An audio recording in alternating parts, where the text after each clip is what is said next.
Muy buenas, hoy vamos a ver Trading Economics, una herramienta que es fundamental si te interesa saber cómo afectan las noticias macroeconómicas a los movimientos del mercado.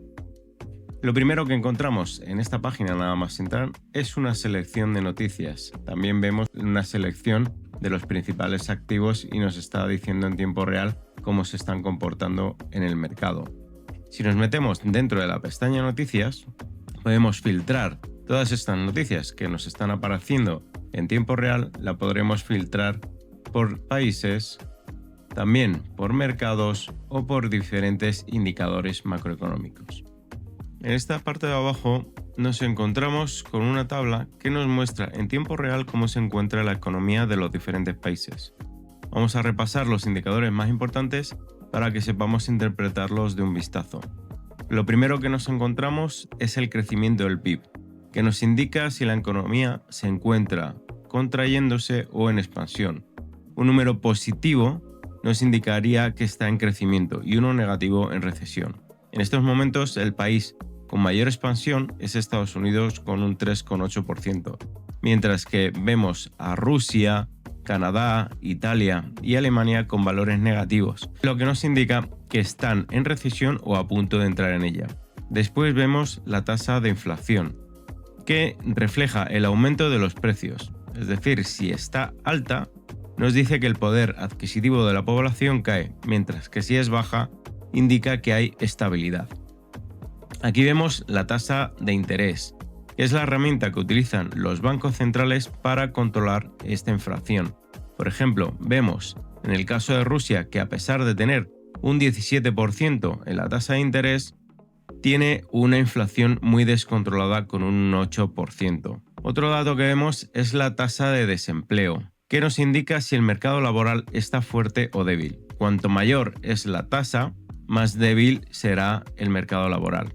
Y por último nos encontramos con la deuda pública y la cuenta corriente. Este último dato se refiere a la balanza comercial. Un valor negativo nos estaría indicando que se importa más de lo que se está exportando. Lo interesante de esta tabla es que nos da contexto y nos ayuda a entender los movimientos del mercado. Por ejemplo, según los datos que vemos aquí, la economía de Estados Unidos sigue creciendo con fuerza, a pesar de tener los tipos de interés alto. Esto indica que la Fed podría mantener los tipos elevados durante más tiempo, lo cual daría fortaleza a la divisa del dólar. Pero donde está lo más potente de esta web es aquí, en la pestaña de indicadores y de países, ya que la información que nos ofrece Trading Economics está recogida de fuentes oficiales y no de proveedores de datos externos, lo que la convierte en una fuente muy confiable para realizar nuestro análisis fundamental. Por ejemplo, si nos metemos aquí en la pestaña de países, aquí podemos ver cómo la web divide la economía en diferentes sectores: el crecimiento económico, trabajo, precios, dinero, comercio, gobierno, negocios, consumidor, vivienda, energía y salud. Si nos metemos en la parte de crecimiento económico, lo primero que nos encontramos es el crecimiento del PIB. Este sería el crecimiento trimestral y este sería el anual. Si nos metemos dentro de la parte del crecimiento trimestral, lo primero que nos vamos a encontrar es una pequeña descripción que nos explica cómo puede afectar el último dato recogido en la economía de este país. Después nos encontramos un gráfico que lo podemos cambiar en el marco temporal de 3 años, 5 años o 10 años, y este gráfico lo podemos mostrar de diferentes formas, ya con gráfico de barras, con una línea suavizada o con línea de tendencia. Vamos a dejarlo en el gráfico de barras. Y otra cosa muy importante que tiene esta página es que podemos comparar diferentes economías. Podríamos comparar, por ejemplo, con China, la tasa de crecimiento de China. Vamos a ponerla también con barras. Podríamos comparar también la tasa de crecimiento de la zona euro. Si te fijas en el gráfico, puedes ver cómo Estados Unidos ahora mismo lidera claramente el crecimiento económico. Por otro lado, vemos como China, aunque sigue creciendo, pero sí tiene cierta desaceleración, lo que indica que está en una transición hacia un modelo de consumo más interno. En cambio, la eurozona prácticamente se mantiene estancada con varios trimestres planos en torno al 0% de crecimiento. Aquí lo que podemos ver es cómo el crecimiento global ahora mismo depende cada vez más del impulso estadounidense. Más cosas que podemos ver aquí. Aquí podríamos ver los últimos datos que se han recogido sobre el crecimiento del PIB.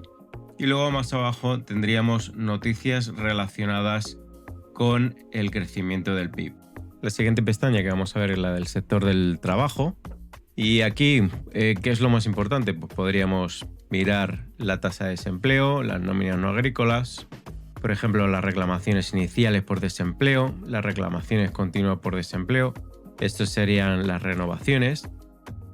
¿Qué más? El cambio de empleo en el ADP. Estos son cosas importantes. ¿Qué más podríamos? La ganancia promedio por hora también sería importante. En cuanto a salarios, pues el crecimiento salarial. Esto es directamente proporcional a la inflación. Podríamos incluso compararlo. Podríamos venir aquí y comparar. Si ponemos el gráfico a 10 años, vemos cómo van de la mano el aumento de salarial con la inflación. En el momento en el que los salarios bajan, la inflación baja. En el momento que los salarios comienzan a subir, pues vemos también los picos de inflación como suben. Si nos vamos a las nóminas no agrícolas, aquí podemos leer un detalle muy importante, que dice que la economía estadounidense agregó 911.000 empleos menos en los 12 meses hasta marzo de 2025 de lo informado inicialmente. Es decir, que el mercado laboral estaba más débil de lo que se creía, y eso tiene implicaciones directas en la divisa. Un empleo más débil reduce la presión inflacionaria y empuja a la Reserva Federal a bajar más deprisa los tipos de interés. Y esto, claro, da debilidad a la divisa del dólar. Si nos vamos al sector de precios, aquí podemos ver la tasa de inflación en términos mensuales, la tasa de inflación básica, esta sería la core. Aquí tendríamos precios de exportación, precios de importación, inflación alimentaria, pero quizá la más importante que tenemos aquí es la variación anual del índice básico de precios de PCE, que es la favorita de la Reserva Federal. Y como vemos aquí, nos dice que el PCE básico es la medida de inflación preferida por la Reserva Federal. El Banco Central tiene un objetivo del 2%. Vemos que ahora mismo esta inflación tiene un 2,9% que está por encima de ese 2%, con lo cual la Reserva Federal tiene margen para seguir presionando para conseguir ese objetivo del 2%. Aquí en la pestaña del sector del dinero podemos ver la tasa de interés que está ahora mismo en vigor, que sería ese 4,25% en Estados Unidos. También podríamos observar aquí la masa monetaria, es la cantidad de dinero que la Reserva Federal pone en circulación. Esto es muy importante porque influye muchísimo en la inflación. Por ejemplo, si comparamos con la inflación, aquí podemos ver cómo al aumentar la masa monetaria hubo también un pico enorme de inflación y después al empezar a hacer ese retiro de masa monetaria vemos cómo empieza a disminuir esa inflación también. Otros datos de aquí también importantes podría ser la tasa efectiva de fondos federales y la reserva de divisas. Pasamos a la parte de comercio y aquí nos encontramos con la balanza comercial, que mide la diferencia entre las importaciones y las exportaciones. Cuando las importaciones superan a las exportaciones, hablamos de déficit comercial, que es lo que le pasa a Estados Unidos, que importa mucho más de lo que exporta. Este dato lo podríamos comparar, por ejemplo, con China.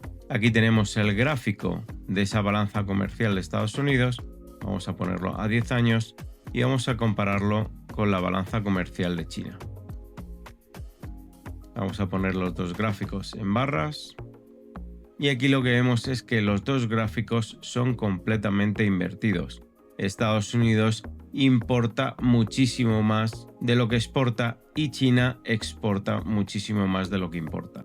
En el sector de negocios vemos la confianza empresarial, el PMI manufacturero, el PMI no manufacturero del SMI, el PMI de servicios, el PMI compuesto, que sería la suma de los dos anteriores, la producción industrial, los pedidos de bienes duraderos, y todos estos datos reflejan el estado de la actividad productiva del país. En el sector del consumidor medimos la fuerza del consumo interno. Aquí podemos ver la confianza del consumidor, las ventas minoristas, los gastos personales, el ahorro personal. Esto es muy importante porque vemos cómo se encuentra la población. Si hay menos ahorro mientras sube el gasto, es señal de que la población confía en la economía, lo que puede adelantar presiones inflacionarias y fortaleza en la divisa. El sector de la vivienda muestra la evolución del mercado inmobiliario, los permisos de la construcción, las ventas de vivienda nueva, las ventas de vivienda existente, los precios promedio de la vivienda. Todos estos son indicadores muy importantes dentro del sector. Como ves, Trading Economics no es solamente una web de datos, es una herramienta fundamental si quieres pensar como un analista macro. Y es imprescindible si queremos implementar el análisis fundamental a nuestra operativa diaria.